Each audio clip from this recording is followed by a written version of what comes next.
आज हम बात करने जा रहे हैं जम्मू कश्मीर की राजनीति के एक ऐसे ड्रामे की जो परिवार, पार्टी और पावर की जंग को एक साथ बुनता है। बड़गाम विधानसभा सीट पर उपचुनाव का मुद्दा अब सिर्फ वोटों की लड़ाई नहीं रह गया, ये आगा परिवार के अंदर की फूट और नेशनल कॉन्फ्रेंस के साथ आगा सैयद रुहुल्ला मेहंदी के बढ़ते तनाव का केंद्र बन चुका है।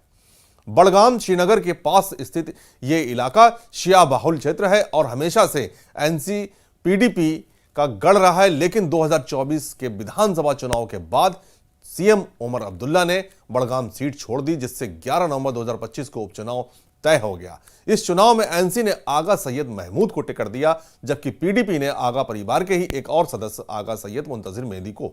लेकिन असली टेंशन एनसी के सांसद आगा रुहुल्ला मेहंदी का पार्टी से अलगाव। रुहुल्ला जो बड़गाम के ही प्रभावशाली नेता हैं, उन्होंने साफ कह दिया कि वे एनसी के लिए कैंपेन नहीं करेंगे। आखिर क्यों? आइए स्टेप बाय स्टेप इसको भी समझ लेते हैं। सबसे पहले आगा परिवार को समझिए।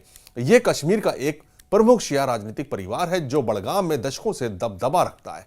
आगा सैयद महमूद इस परिवार के वरिष्ठ सदस्य हैं। वे एनसी के पुराने लीडर हैं और शिया कम्युनिटी में काफी सम्मानित।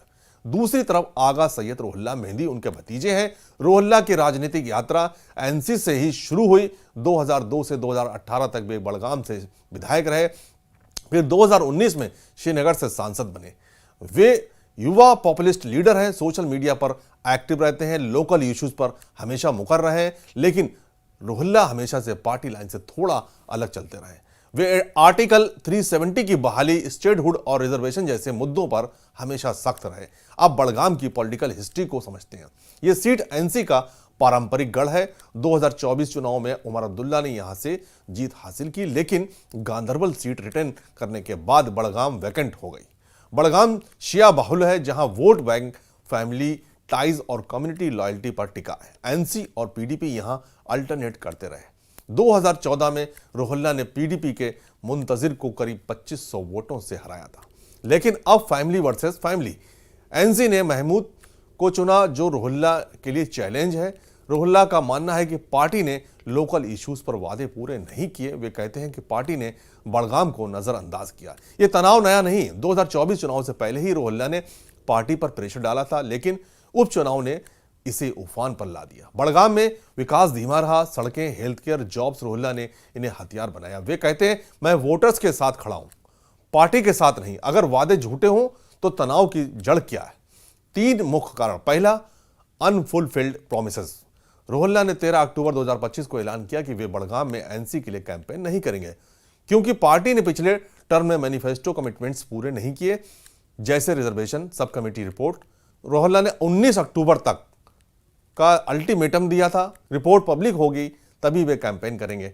डेडलाइन मिस हो गई। वे कहते हैं, अगर पार्टी लोगों के लिए वादे भूल गई तो मैं क्यों लोगों के सामने जाऊं। दूसरा, फैमिली और पॉलिटिकल ईगो। महमूद रुहुल्ला को अपना बेटा जैसा मानते हैं, लेकिन रुहुल्ला इसे पर्सनल नहीं, प्रिंसिपल का मुद्दा बताते हैं। 20 अक्टूबर को महमूद ने कहा कि रुहुल्ला एनसी का आदमी है, वे जरूर कैंपेन करेंगे, पार्टी ने उन्हें बनाया है। जवाब में रुहुल्ला ने एक्स पर पोस्ट किया, मेरा लॉयल्टी कंशियंस और प्रिंसिपल से है, कृपया मेरी फाइट को छोटा ना करें। अगर समझ ना आए तो कम से कम मुझे इस लेवल पर ना घसीटें। यह फैमिली फ्यूड अब पब्लिक हो चुका है। डिप्टी सीएम सुरेंद्र चौधरी ने भी तंज कसा, कौन सा आगा, मैं तो आगा महमूद को जानता हूं। तीसरा, स्ट्रेटेजिक मूव्स, यानी एनसी ने महमूद को चुना ताकि रुहुल्ला का प्रभाव न्यूट्रलाइज हो, लेकिन रुहुल्ला का बड़गाम में मजबूत बेस है। युवा वोटर्स, सोशल मीडिया फॉलोअर्स, उनकी गैर मौजूदगी एनसी के लिए झटका है।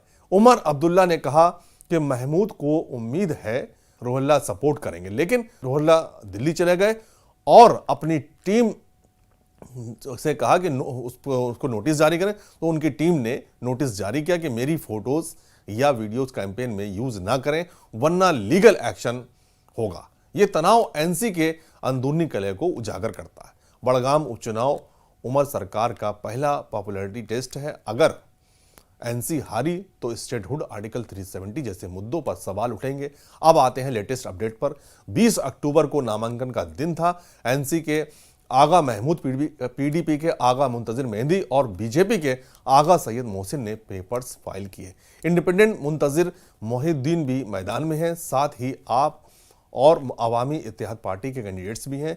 वोट फ्रैगमेंटेशन का खतरा है। महमूद ने कॉन्फिडेंस दिखाया है। बड़गाम एनसी का गढ़ है, रुहुल्ला जरूर आएंगे, लेकिन रुहुल्ला दिल्ली फ्लाइट से चले गए। उनकी टीम का नोटिस वायरल हो गया। कैंपेन में मेरी इमेज यूज ना करें, ये मिस रिप्रेजेंटेशन है। एनसी स्पोक्स पर्सन तनवीर सादिक और उमर ने अपील की, लेकिन कोई रिस्पॉन्स नहीं। 21 अक्टूबर तक कैंपेन हीटअप हो रहा है। डिप्टी सीएम चौधरी ने कहा कि एनसी पब्लिक इश्यूज पर लड़ेगी, स्टेटहुड सबसे बड़ा।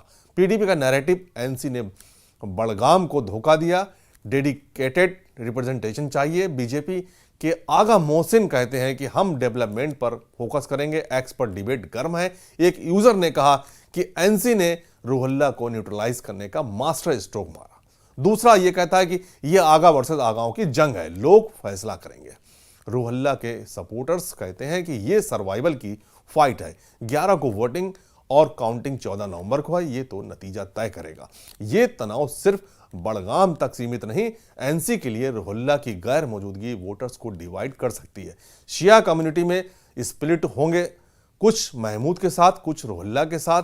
पीडीपी को फायदा हो सकता है। मुंतजिर फैमिली टाइज यूज कर सकते हैं। बीजेपी और छोटी पार्टियां वोट काटेंगी। अगर एनसी बिना रुहुल्ला के जीती तो उनका पॉलिटिकल सर्वाइवल खतरे में आ जाएगा। वे कहते हैं मैं प्रिंसिपल पर खड़ा हूं, लेकिन क्रिटिक्स कहते हैं कि यह युगो है। कश्मीर पॉलिटिक्स में फैमिली फ्यूड्स आम है, जैसे अब्दुल्ला फैमिली के अंदरूनी झगड़े, लेकिन यह उमर सरकार को कमजोर कर सकता है। उपचुनाव स्टेटहुड डिबेट को फ्यूल देगा।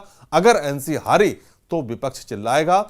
लोकल इश्यूज पर फोकस बढ़ेगा। रिजर्वेशन, डेवलपमेंट जैसे मुद्दे। बड़गाम का यह ड्रामा कश्मीर पॉलिटिक्स का आईना है, जहां प्रिंसिपल पावर और फैमिली फ्लैश करते हैं। आगा रुहुल्ला का स्टैंड प्रेरणा है या सेल्फिश, फैसला वोटर्स करेंगे। 11 नवंबर को नजरें बड़गाम पर होंगी। क्या एनसी जीतेगी या तनाव फैमिली को तोड़ेगा? कमेंट्स में बताएं। जय हिंद। पहले तो कोई ये इसमें कोई ये घमासान नहीं है, जैसे ये मीडिया ट्विस्ट देने की कोशिश कर रहा है कि ये ए वर्सेस ए है। ऐसा कुछ नहीं है। हाँ, रास्ते अलग हो सकते हैं। कोई किसी ने इस रास्ते का इंतखाब किया है, किसी ने इस जमात का इंतखाब किया है, मगर जो मिल जुमला हमारी खानदान की जो खिदमत रही है, मकसद यही है कि वो आगे बढ़े और मंजिल एक है। वो यही है कि जम्मू कश्मीर के लोगों को हम कैसे आराम पहुंचाए, उनकी जिंदगी हम कैसे आसान बनाए। जो सदियों से हमारे बुजुर्गों की जो जिम्मेदारी है, वही जिम्मेदारियां हम आगे ले रहे हैं। अब यही है, किसी ने कोई पैदल चल रहा है, कोई गाड़ी में जा रहा है, कोई हेलीकॉप्टर में जा रहा है, बाकी ऐसा कुछ कोई रिफ्ट नहीं है।